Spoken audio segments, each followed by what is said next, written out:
नमस्कार दोस्तों। आज हम आपको एक ऐसी कहानी बातेंगे जो बहुत ही शिक्षाप्रद है। तो दोस्तों कहानी पूरा जरूर देखें और चैनल को सब्सक्राइब कर दे। तो दोस्तों चलते हैं कहानी की ओर। उज्जैन का प्राचीन नाम अवंतिका है। अवंतिका मालवा क्षेत्र का एक नगर है। मालवा वर्तमान मध्य प्रदेश राज्य का हिस्सा है। अवंतिका की गणना सप्तपुरियों में की जाती है। यहाँ ज्योतिर्लिंग के साथ ही शक्तिपीठ भी स्थापित है। पुण्य पवित्र नदी क्षिप्रा के तट पर बसी इन नगरी में कई महान राजा हुए हैं। उन्हीं में से एक है चक्रवर्ती सम्राट विक्रमादित्य। आओ जानते हैं उनके संबंध में कुछ रोचक बातें। विक्रम संवत अनुसार अवंतिका उज्जैन के महाराजाधिराज राजा विक्रमादित्य आज से 2021 से 2292 वर्ष पूर्व हुए थे। कलिकाल के 3000 वर्ष बीत जाने पर 101 ईसा पूर्व सम्राट विक्रमादित्य का जन्म हुआ। उन्होंने 100 वर्ष तक राज किया। राजतरंगिणी के अनुसार 14 ई के आसपास कश्मीर में अंध्र युधिष्ठिर वंश के राजा हिरण्य के निसंतान मर जाने पर अराजकता फैल गई थी, जिसको देखकर वहां के मंत्रियों की सलाह से उज्जैन के राजा विक्रमादित्य ने मातृगुप्त को कश्मीर का राज्य संभालने के लिए भेजा था। नेपाली राजवंशावली अनुसार नेपाल के राजा अंशुवर्मन के समय ईसा पूर्व पहली शताब्दी में उज्जैन के राजा विक्रमादित्य के नेपाल आने का उल्लेख मिलता है। विक्रमादित्य का नाम विक्रमसेन था। नाबोवाहन के पुत्र राजा गंधर्वसेन भी चक्रवर्ती सम्राट थे। गंधर्वसेन के पुत्र विक्रमादित्य और भर्तृहरि थे। उनके पिता को महेंद्रादित्य भी कहते थे। उनके और भी नाम थे, जैसे गर्दभिल, गदर्भवेश। विक्रम की माता का नाम सौम्य दर्शना था, जिन्हें वीरमती और मदन रेखा भी कहते थे। उनकी एक बहन थी जिसे मैनावती कहते थे।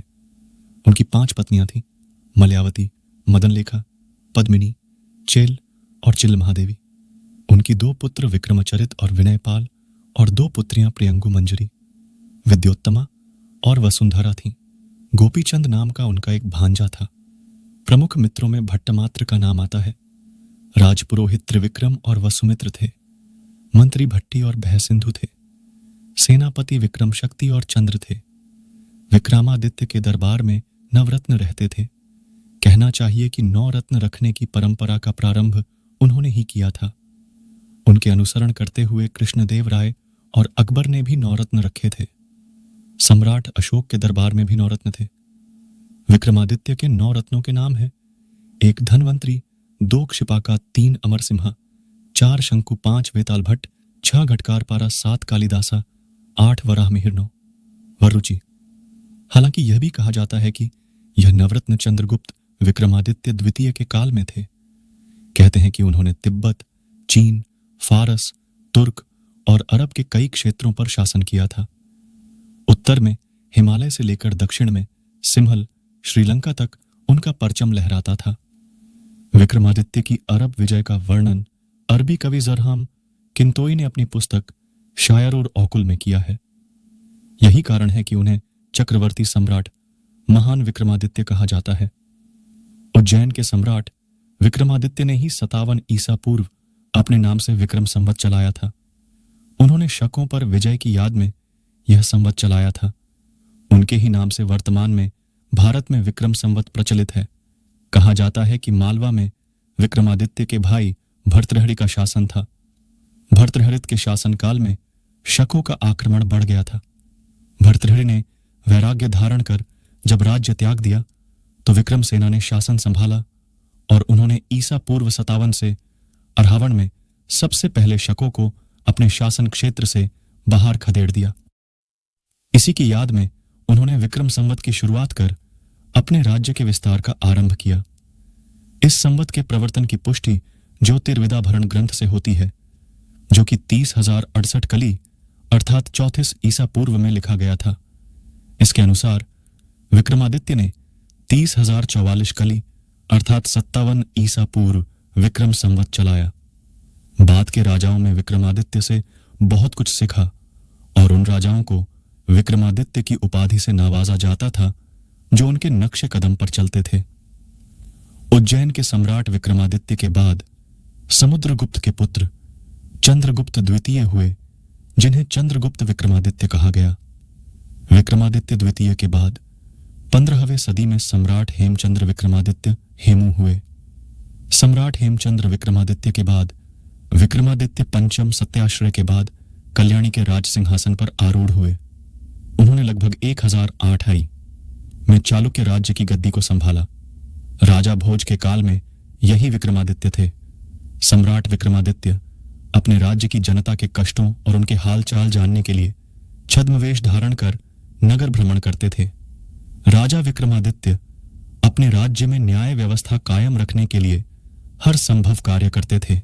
इतिहास में वे सबसे लोकप्रिय और न्यायप्रिय राजाओं में से एक माने गए हैं। महाराजा विक्रमादित्य का सविस्तार वर्णन भविष्य पुराण और स्कंद पुराण में मिलता है। तुर्की के इस्तांबुल शहर की प्रसिद्ध लाइब्रेरी मकतब ए सुल्तानिया में एक ऐतिहासिक ग्रंथ है सायर उल औकुल। उसमें राजा विक्रमादित्य से संबंधित एक शिलालेख का उल्लेख है जिसमें कहा गया है कि वे लोग भाग्यशाली हैं जो उस समय जन्मे और राजा विक्रम के राज्य में जीवन व्यतीत किया। वह बहुत ही दयालु, उदार और कर्तव्यनिष्ठ शासक था जो हर एक व्यक्ति के कल्याण के बारे में सोचता था। उसने अपने पवित्र धर्म को हमारे बीच फैलाया। अपने देश के सूर्य से भी तेज विद्वानों को इस देश में भेजा ताकि शिक्षा का उजाला फैल सके। इन विद्वानों और जहाताओं ने हमें भगवान की उपस्थिति और सत्य के सही मार्ग के बारे में बताकर एक परोपकार किया है। ये तमाम विद्वान राजा विक्रमादित्य के निर्देश पर अपने धर्म की शिक्षा देने यहां आए। मित्रों, कैसा लगा आपको हमारा यह वीडियो? अच्छा लगा हो हमें जरूर बताएं और अपने दोस्तों के साथ भी शेयर करें। हम आपको बहुमूल्य जानकारियां उपलब्ध कराने के लिए समर्पित है। हम अपने इस कार्य में उनके समर्थन और सुझाव की अपेक्षा करते हैं ताकि हमारा यह प्रयास और बेहतर हो सके। मित्रों, आज बस इतना ही। मिलते हैं फिर एक नए वीडियो के साथ। तब तक के लिए धन्यवाद। जय श्री कृष्ण।